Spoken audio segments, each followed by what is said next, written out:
Today I'm putting the brand new MacBook Pro M5 Pro through my real workflow. I've been on the MacBook Pro M2 for 4 years. It's been with me through thick and thin. It was definitely a good and reliable machine. But I'm in a different season now and I definitely needed an upgrade for a bigger project. So I made the call. MacBook Pro M5 Pro, 48 gigs of unified memory, and today is the first real day in my life with it. I'm going to be going through 4K footage in DaVinci Resolve, Lightroom, have a coffee session without a charger, and at some point today, these two are going head to head in an expert race that will answer whether or not I wasted my money. This is going to be fun.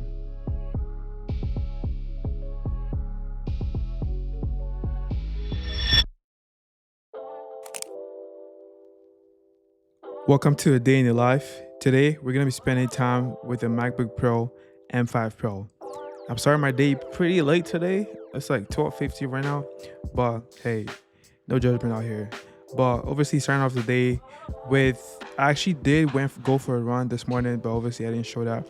But I went for a run this morning and got back home, showered, and we're about to get into it. So I'm getting started off with a little bit of an instant coffee. I'm not really a coffee guy, but I would have some instant coffee. Like it's not like, there's a little bit of sweetness to it, you feel me?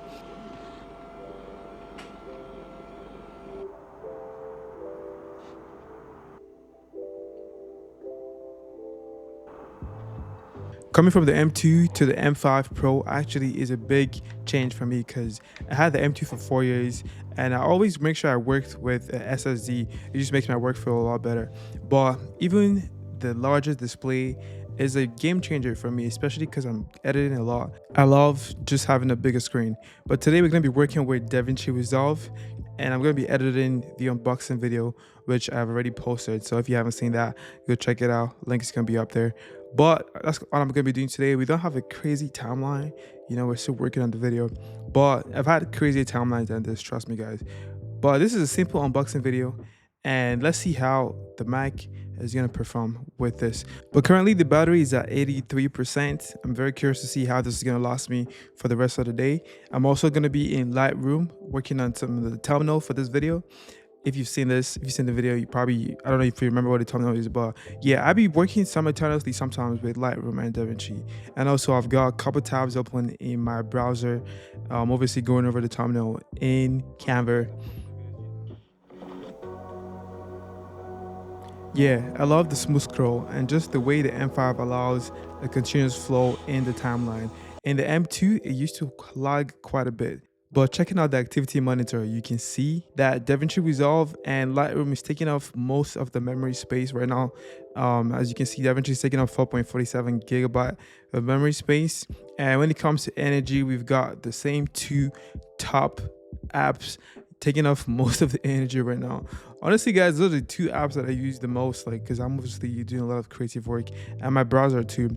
But looking at the physical memory that is being used in the Mac itself, out of the 48 gigabytes, 31 is already being used. That's exactly why I chose the 48 gigabytes unified memory over the 24, because to edit 4K files in DaVinci, you need at least 32 gigabytes for your computer to run smoothly. And as you guys can see, the memory being used is already 32 gigabytes. Like it's already up there. So having 48 gigabytes just makes sense. You know what I'm saying? I have space to also run other apps at the same time. Like I'm using Lightroom to make my thumbnail, or just have multiple like tabs open in my browser. So that's exactly why I chose this much RAM. I'm actually able to free up some of the RAM space if I need to. I'll show you guys real quick. If you come over here to documents, you can see we already have 84.7 gigabytes. So when I do finish editing this and I want to free up some space, all I gotta do is just come up here and delete those cache files, because I wouldn't need them anymore, because the cache files basically help the timeline run smoothly. So it's basically like temporarily like rendering the files I'm working on. So when I'm done editing, I don't need the cache files no more. So I'm just gonna come in here, find it. We have it's probably gonna be somewhere in movies, and you can see cache clip, and then we just delete everything here, like move to trash. That way you get some more space that you can work with whenever you edit. And so basically I do this every single time I'm done. I edit, I make sure I delete the cache files. That way I don't have unnecessary things just sitting on my computer. Yeah, I would say this was definitely worth the extra price I paid for it. And I can already experience how much smoother this is moving compared to my M2, which is over here. By the way, I project the M2 to this screen. This is the M2 right here, guys. So I'm projecting this M2 to this monitor, and I can already experience how this is like moving a lot faster in my M5, which I'm very appreciative for, because now I'm gonna be moving a lot faster.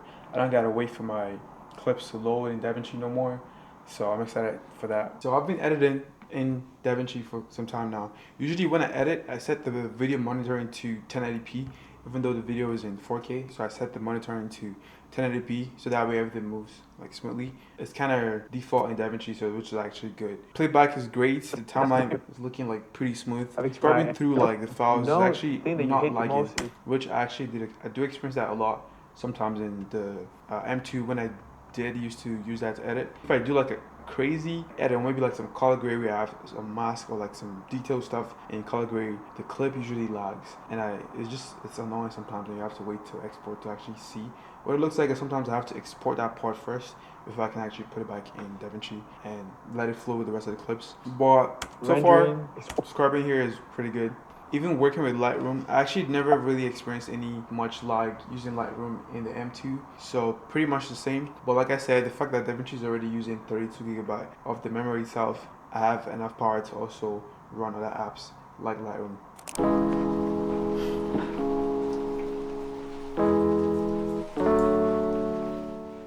So for today's fit, I am just throwing on a simple crop hood I got from H&M. I actually like this a lot. I have it in white and black as well. Yeah.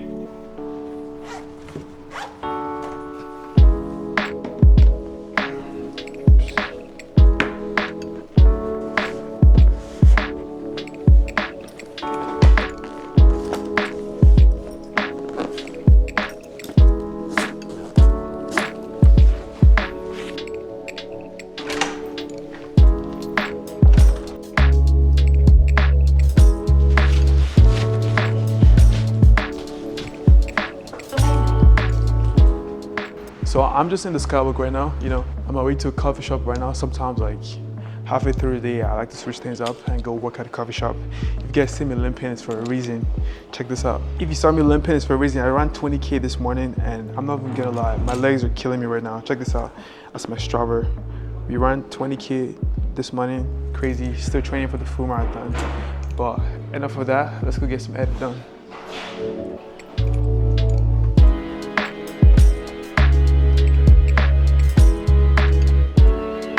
I'm hungry, so I gotta order something before I pass out real quick. So let's get some sushi, you know what I'm saying? Some magic sushi.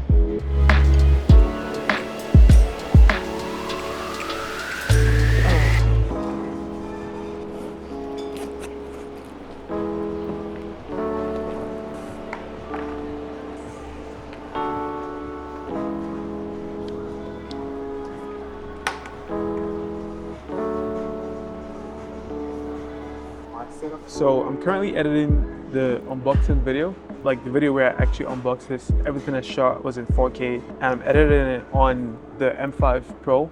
And so far it's been like smooth. I also experienced the same level of smoothness when I edit on my M2, but sometimes when I work with like heavy files, it gets a little bit slower.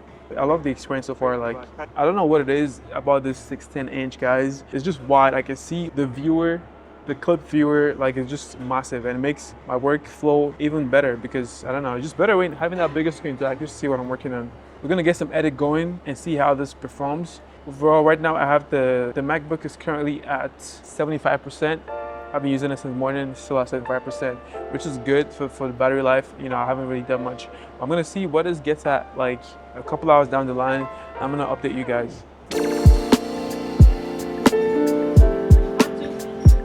Thanks.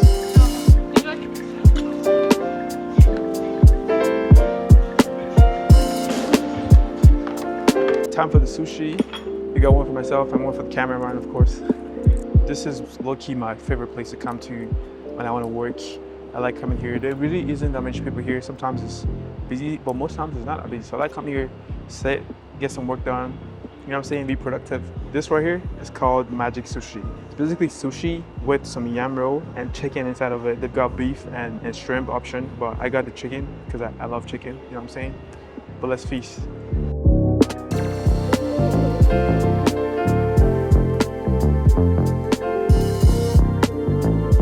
quick update. It's been a couple hours and I've gotten some good editing done. I've been here for some time now and I've got some good edit done, which I'm pretty excited for. And so far, the computers have been smooth. Bro, I can't just get over the screen. I think for the longest time, I've been editing on my monitor. I miss having the LCD, the liquid Latino display on the Mac itself. So actually, like you can see the colors like better, everything's crispier.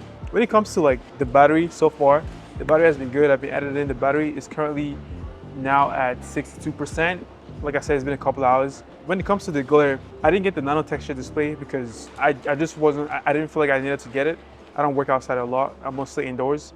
You can actually see the screen pretty good, which in my opinion is not bad. Obviously, I actually need to go outside to figure out how that would be against like the light. But I can't lie, I'm sure when I step outside, if I go use this computer outside, outdoors, it's probably gonna be, and it's sunny, it's probably gonna be a lot more glare.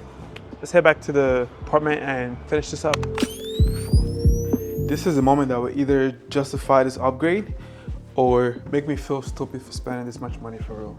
I'm about to export the video files I've been working on today and get it exported in both my M5 and the M2. And I'm gonna compare how they both perform and let's see if this is actually worth the upgrade. So I'm gonna start with the M2 Mac and get the edit exported. So I basically just exported the file itself and put it into the M2 and I'm using the same SSD. So let's see how that turns out.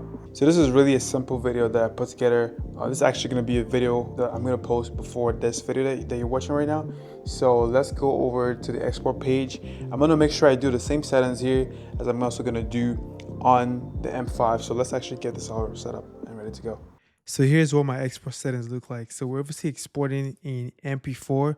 We've got the video codec set to H.265. So now this video is obviously in 4K, like I said. So we have the resolution set in 4K.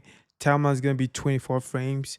Always, of course. If you're not doing 24 frames, like, what are you doing, bro?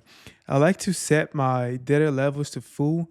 And when it comes to like forcing the size to highest quality and the buyer to, this is just like how I like to set up my export settings, get the color space, everything to the same as timeline, and I add that to the render queue and render. So I'm going to speed up to the end actually. We are almost there, guys. Almost there. It's at 95%, 96% right now, and it's been exporting for the past 12 minutes and 97% right now, 98%, almost there. 12 minutes is a lot of time. Bro, what the hell? Yes, sir. 12%. Let's pause that. So we got 12 minutes and 59 seconds.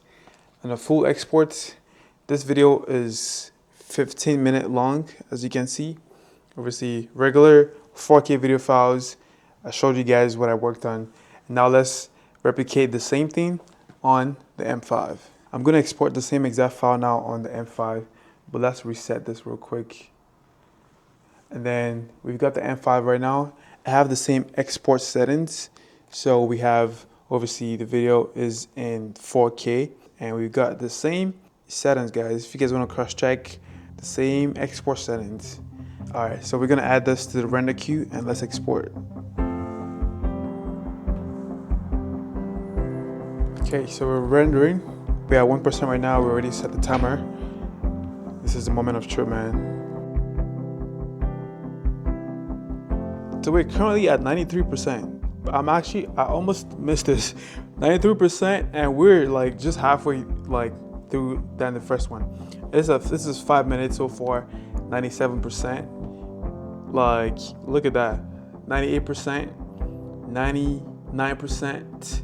Bro, what the hell? And it's completed. Stop. So this took 5 minutes and 14 seconds.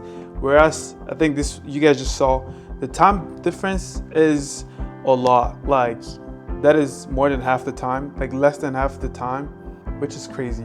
The M2, we got 12 minutes and 59 seconds. That's almost 13 minutes. And with the M5, we got less than half the time, 5 minutes and 14 seconds.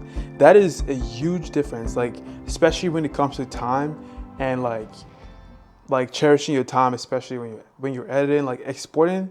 But you want it quick, like you want speed. And I think this M5 it's definitely worth it. I'm actually super happy because sometimes I have to sit here and wait for this thing to finish exporting. But now, like 5 minutes, bro, like I can't complain, to be honest. I'm actually super happy that my money was not wasted. You feel me? All right, so here's my final verdict. Did this change my day, my workflow, like the speed of how I operate? Yes, absolutely. I was editing a lot faster. I got my export done a lot faster. The battery right now is currently sitting at 49%. Apple claims for this M5 Pro to give you up to 75 hours battery life, my bad. And in some specific conditions, up to 24 hours of battery life, which is insane, of course, but 17 hours is still a lot, right? Experiencing this today, having to work on this, like on my computer all day, pretty much, obviously like not back to back, but like most of the day today, I was really on my computer and I have not plugged it in since, and it's still sitting at 49%, which is pretty good to me, in my opinion. I think my M2 would have not lasted this long if I was actually taking it out to go work on. And to answer your question, or my question that I asked myself at the beginning of this video, is it worth the upgrade from the M2 to the M5? For me, absolutely yes. As a creator, 100%. As a videographer who edits stuff for people, 100%. It was definitely worth the upgrade. Would you say the 48GB unified memory is necessary for creators? I would say if you're a creator, if you're someone who works with 4K files, absolutely yes. Especially if you work with DaVinci or even Premiere Pro, and you're working with 4K files, you need that 48GB unified memory to be able to work smoothly with your 4K files in your computer, in your MacBook. So if you're trying to figure out which unified memory to get, just know if you're working with 4K files, you definitely need to get at least a 32GB unified memory. And obviously, the only option you get if you're getting the Pro is 48GB after 24. So definitely worth it for you if you work with heavy files. Overall, I'm most definitely surprised by how powerful it is, you know what I'm saying? I mean, I was kind of expecting it, right? But obviously, when it comes to Mac and how Mac looks like, and just basically the internals and how everything looks, it still feels like a regular Mac, you know what I'm saying? No big difference. Really what matters is how this handles heavy files and how this heavy workload, and that is what I'm most excited for. But honestly, if you ended up watching this video up until this point, I appreciate you, bro. Make sure you hit the subscribe button. You know what I'm saying? We're gonna be dropping more content, more vlogs. So my name is Cheesy. I'll see you guys in my next video. Peace.